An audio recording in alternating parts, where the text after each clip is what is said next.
Good morning. Today we are going to see electric field due to infinitely long straight conductor.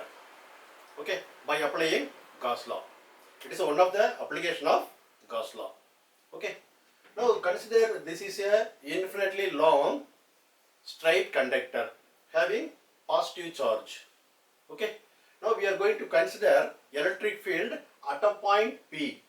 Okay, due to this conductor by applying Gauss law. Okay, now consider 2 points at the extreme end. Okay, P1 and P2. Now this P1 exert a electric field along this line. This is E1. It is given in the diagram. Okay, this P1 that is at the end. That is, it is a infinite straight conductor or this conductor. Okay, now electric field due to this point.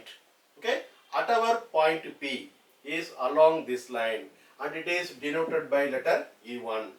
Since it is not aligned with the point, we have to resolve into two components. Okay, therefore E1 is resolved into horizontal component and vertical component. Similarly, this point, this is the top point, this is the bottom point, lower point. Okay, highest and lowest point. Now both are equally spaced with respect to the center. Now this P2 exerts an electric field E2 along this direction. Now we have to resolve this E2 into two components. One is horizontal, another is vertical.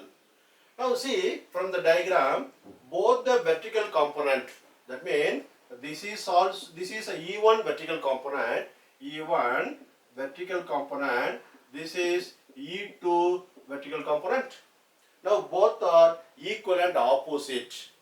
Okay, therefore they cancel each other.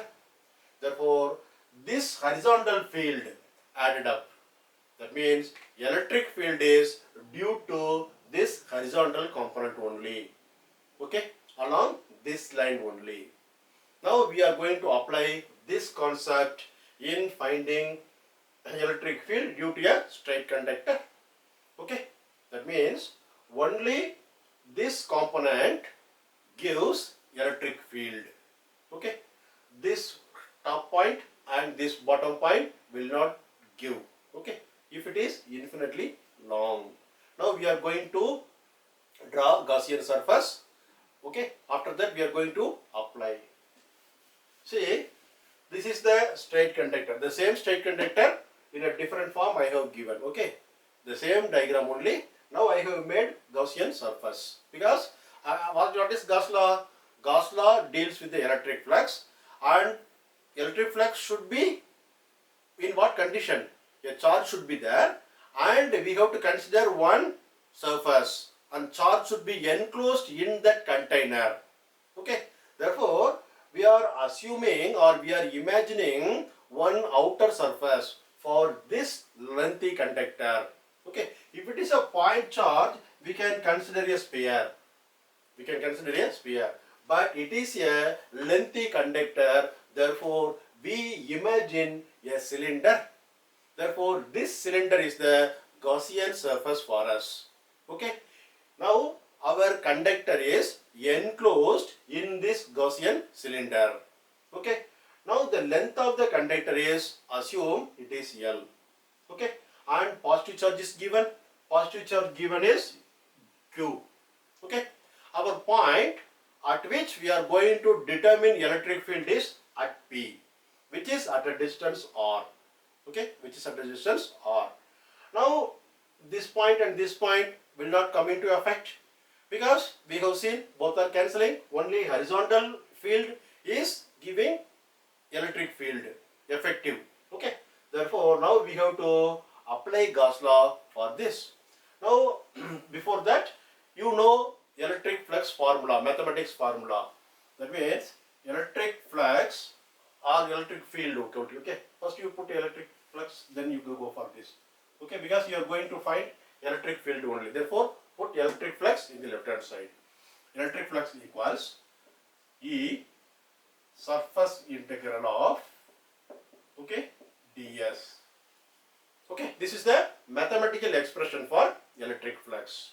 Now we are going to consider only this horizontal line. Therefore, you can transfer or transform this equation into electric field into ds cos theta. Okay, and cos theta equal to 1 since theta equal to 0. Okay, therefore your surface integral E, or you can put E outside. Okay, surface integral ds. Okay, now surface integral ds means we have to consider the outer area of this cylinder. We have to consider outer area of the cylinder. Now what is the surface area of this cylinder? This is surface integral of ds. That means cylinder is made up of circles. Cylinder is made up of circles. Okay, one circle, another circle, another circle. Just like if you keep on putting a circle, then it will be a cylinder. We are considering only hollow cylinder. Okay. Now then only we can put our conductor. Now the radius of this circle is r. That means the circumference is 2 pi r. The circumference is 2 pi r. That means one circle we are considering. But it is a lengthy cylinder. Therefore, if you multiply by length, then we will get the outer area of the cylinder. Therefore, 2 pi r into L will give the area of the cylinder.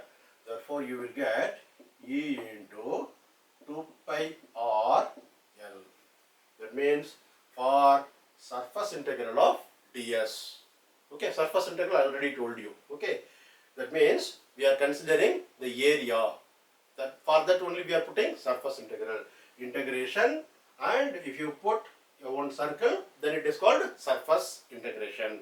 Okay, now you got this formula. Okay, flux equal to E into 2 pi r L.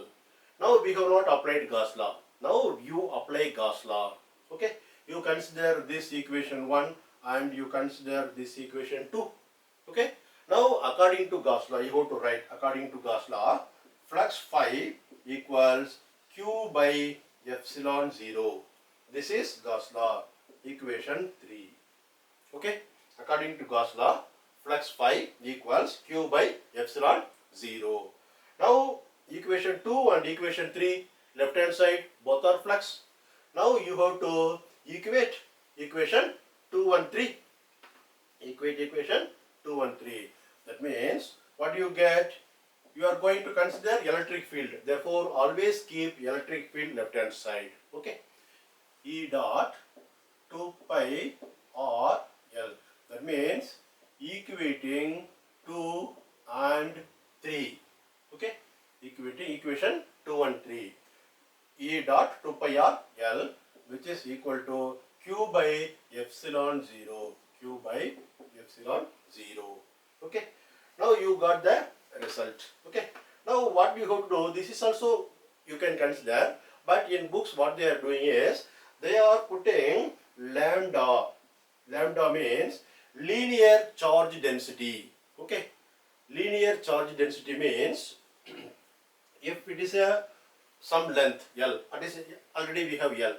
Now the charge per unit length, 1 centimeter or 1 meter, depends upon the unit. If you consider SI unit, you have to consider 1 meter. Charge of 1 meter conductor is lambda. But we are having L length. Therefore, your Q equals lambda into L. Okay. Now you have to consider lambda equal to linear charge density. Linear charge density. That means charge per unit length. Now length of the conductor is L. Therefore, Q equals lambda into L. That means total charge of the conductor. Now you substitute this in this equation. Equation 4 you can write. Okay. Therefore, E equals, I will write again. Okay.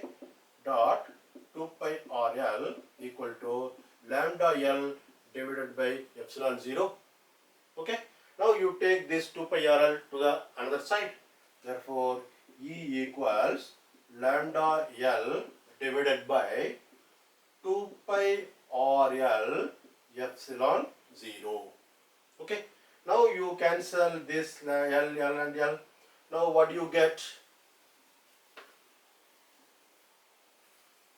Now your value E equals lambda divided by 2 pi epsilon 0 into R.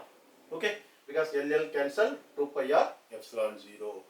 Or your E is proportional to 1 by R. That means lambda is constant. That means for the particular conductor, it depends upon the charge density only, and 2 pi epsilon constant. Therefore, R is the distance. Now, E varies, or E inversely proportional to electric field, inversely proportional to distance of the point only. Okay. Already you have seen E is inversely proportional to R squared. Okay, for a sphere. Now it is for a lengthy conductor. It depends upon only R. Okay. They may ask. Okay. Prove that electric field due to a straight charged conductor is depends on radius only or distance only. Okay. Distance only, it is there, not square of the distance. You have to understand. And if it is positive, it is radially outward. If it is negative, it is radially inward. Okay. Thank you. Please subscribe and share it with your friends. Thank you.